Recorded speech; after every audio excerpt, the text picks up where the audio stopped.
I also like to say that it will help to ask Mr. Ida to see if he can explain to you, where did you come up with the word Isa in the Quran when his name is Yeshua in Arabic? I'd like to know about that. I should also like to ask Mr. Ida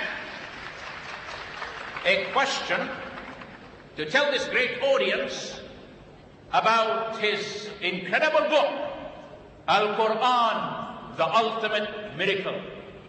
Precious friends, this gentleman has misled multitudes by his video, books and cassettes and speeches on this 19 so-called theory, which is now his hoax. I wonder what else will come up from that direction. What scholarship, what brilliance, what fabulous research by computers. Muslims assert that Allah has revealed himself most clearly in a book, not in the person of Muhammad. In contradistinction, Christians believe that in the beginning was the Word, and the Word became a human being. Jesus, the Word of God. And a reader of the Quran, who is slightly familiar with the Old Testament, discovers that the names and events of Old Testament books and prophets are very definitely copied in the Quran. However, often the stories in the Quran are garbled and confused. Muhammad must have heard these stories from his Jewish friends in Medina, where he lived during the time he said he received most of the revelations which became the Quran. His seventh wife, Rayhana, and ninth, Safiya, were Jewesses. His first wife, Khadija, had a Christian background and also an uncle. The eighth wife, Maryam, was part of a Christian sect from Egypt. They undoubtedly shared with him much of the Old and New Testament literature, drama, stories of prophets and people. The Quran singles out the following Old Testament names from among the 28 authentic prophets according to the Quran: Adam, Noah, Abraham, Moses, Isaac, Jacob, Ishmael. I like to know, what did Jacob write and what did Ishmael write, sir? David, Solomon, Elijah, Elisha. Surah Al-Ma'idah 30 to 31, echoes of all things, a fairy tale. I read to you just verse 30 and 31. But, he states here, the mind imposed on both the killing of his brother, on him the killing of his brother. He's talking about Abel and Cain. Incidentally, the Quran doesn't know their names. They're never mentioned. Then it states that Allah sent a raven, scratching the ground, and by observing the story, the scene, now this brother buried his brother whom he had killed. Do you know that Birka Rabbi Eliezer, a story was written 200 years after the birth of Jesus, tells us Adam and Eve, sitting by the corpse of Abel, wept, not knowing what to do, for they had as yet to know any knowledge of burial. A raven coming up took the dead body of its fellow mate, and having scratched up the earth, buried it thus before their eyes. That's the very exact words, with the difference, it's Adam and Eve instead of Cain and his brother.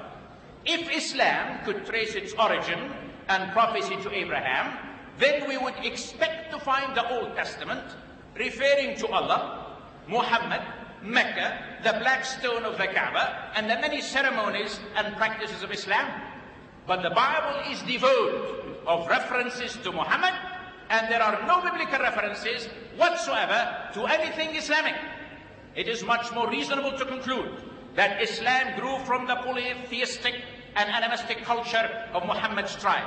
In fact, the people of Mecca worshipped 360 idols, one of whom was named Al-Ilah, Muhammad's father. What was his name?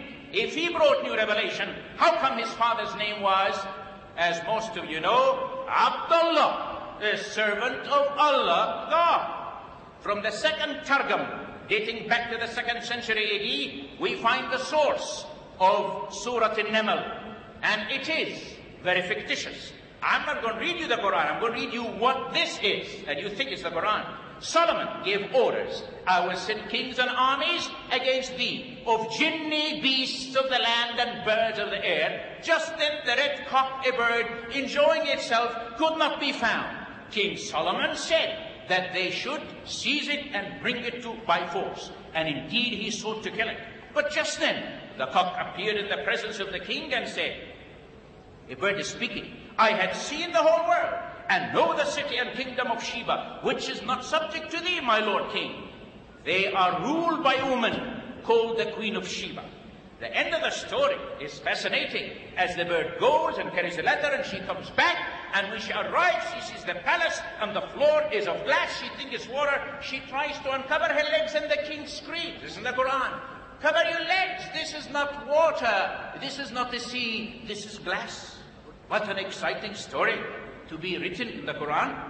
The New Testament is borrowed, so much of it, that in reality, there are so many sections of it that 130 passages in the Quran refer to the Bible as law, Psalms, and the Gospels. Also the apocryphal fables. Surah Al-Imran, the family of Imran, verse 35 to 37, closely follows a spurious gospel account proto-evangelism. And it talks there about the famous story of Zechariah, his wife, and the birth of their girl. Christian heresies. It is fascinating to discover that Muhammad did not believe in the Trinity, the divinity, and the resurrection of Jesus.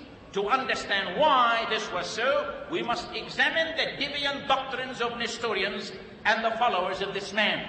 Sectarian Christians who migrated to Arabia 140 years before Muhammad's birth.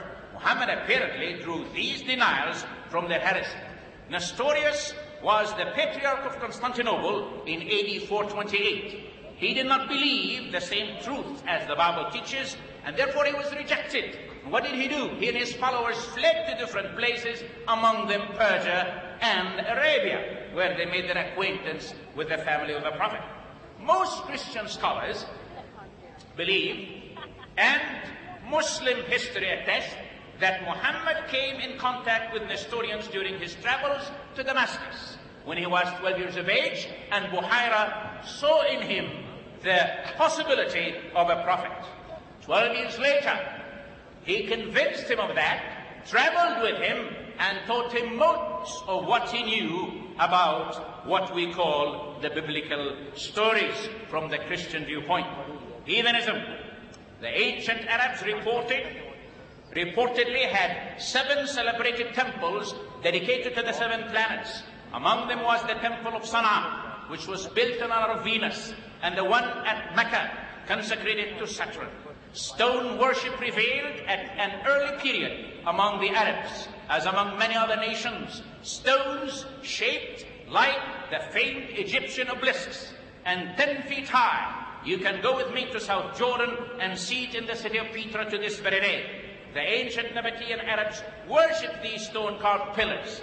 I want to ask you, if you've been to the Hajj, why do you kiss that stone in the Kaaba building?